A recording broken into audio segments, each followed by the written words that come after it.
treat women between the ages of roughly anywhere from 25 to 75.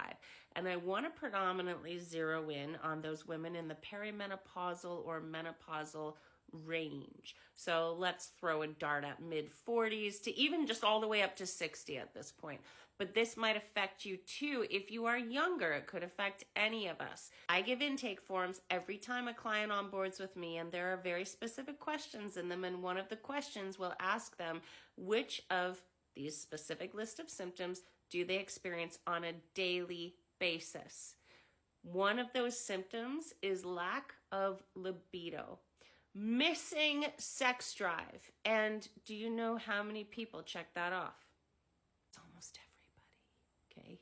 And it's scary how many people. And yeah, we can talk about chemicals in our foods, non-organic foods. We can talk about misaligned hormones. We can talk about supplements they could take. I am somebody that does not believe we should ever live on supplements. And I also very strongly believe that we don't need them. Can certain ones help? Yeah, sure. But you never need a product, okay? Don't let anyone make you think you ever need a product to get healthy or lose weight. Back to the libido. So in holistic health, what I do is zero in on how the entire body functions together as one interconnected unit, with every single thing in the mind and body functioning together, all systems affecting every other system. And this is so widely unknown when it comes to libido and when it goes missing. But let's very quickly now go through a tiny, tiny lesson about how this all functions together. So your subconscious is 95% in control of the physical state of your body. 95%. Not an exaggeration. Your subconscious speaks directly to your nervous system. Your nervous system then governs your entire endocrine system. Your endocrine system is comprised of all of those major glands that regulate our hormonal function. All hormonal functions in the entire body. And those hormonal functions will dictate not only the physical state of your body, but also your libido. And so I see this being asked online all the time, and people are saying, oh, take this, try all these different things, right? But nobody is ever touching on the fact that most people have adrenal fatigue, which means you have excess cortisol production going on up in your body, which is too much stress hormone output over a prolonged period of time. And you have a very important thing to consider with balance here. So you've got that main nervous system, right? It's a tree trunk. It memorizes every single thing that goes on in your body from birth right through the rest of our lives. If that's a tree trunk, imagine that it has two branches, one branch on either side. And on one side, it's our sympathetic fight or flight stress response. On the other side, parasympathetic, it's rest, repair of the cellular systems and structures of the body, weight loss, anti-anxiety. It's rest and repair, okay? And so if our stress system is overactive and our repair system is being suppressed all the time because of that, every time our stress system is activated, the repair system gets suppressed to a certain extent. We run out of creative energy. So when we're talking libido, we have to think back to what the heck libido is essentially primally, right?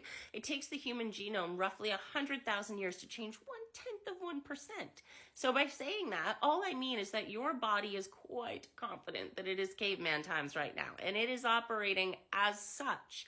And back in caveman times, libido meant creation, to procreate, to create another human. Most people, and especially most women, and especially in the perimenopause or menopause age range, do not have enough cultivation of energy compared to energy expenditure in their lives, and especially in their minds. So there's a quote my mentor once said about, if you want to see the most emaciated people, check out where they give the bar exam, because it takes so much creative energy to be thinking all the time and doing all the time. We are human beings. How many women do you know? Because I know many and I was one of them, but how many women do you know that are constantly doing? How much energy are we cultivating versus the expenditure that's going on physically and mentally? If you start really taking time to calm your breathing pattern, to go out into nature, to ground on the earth, to just meditate, to spend time cultivating energy, spend time just being. And a lot of people say, well, I don't have time for that. then there's a serious mix-up of priorities going on in that case, because this is survival. Honestly, we are nature and we really need to act like it. And so if you do start cultivating enough energy comparatively to how much you're expending, work on the mental expenditure too. I can't stress that enough. You will start to feel a rise of creative energy, and with it, a drive for sex. But how much energy, if you have no libido, are you spending versus cultivating in physically what you're doing and mentally what's going on in that mind of yours? There are no supplements that are really going to make that happen for you.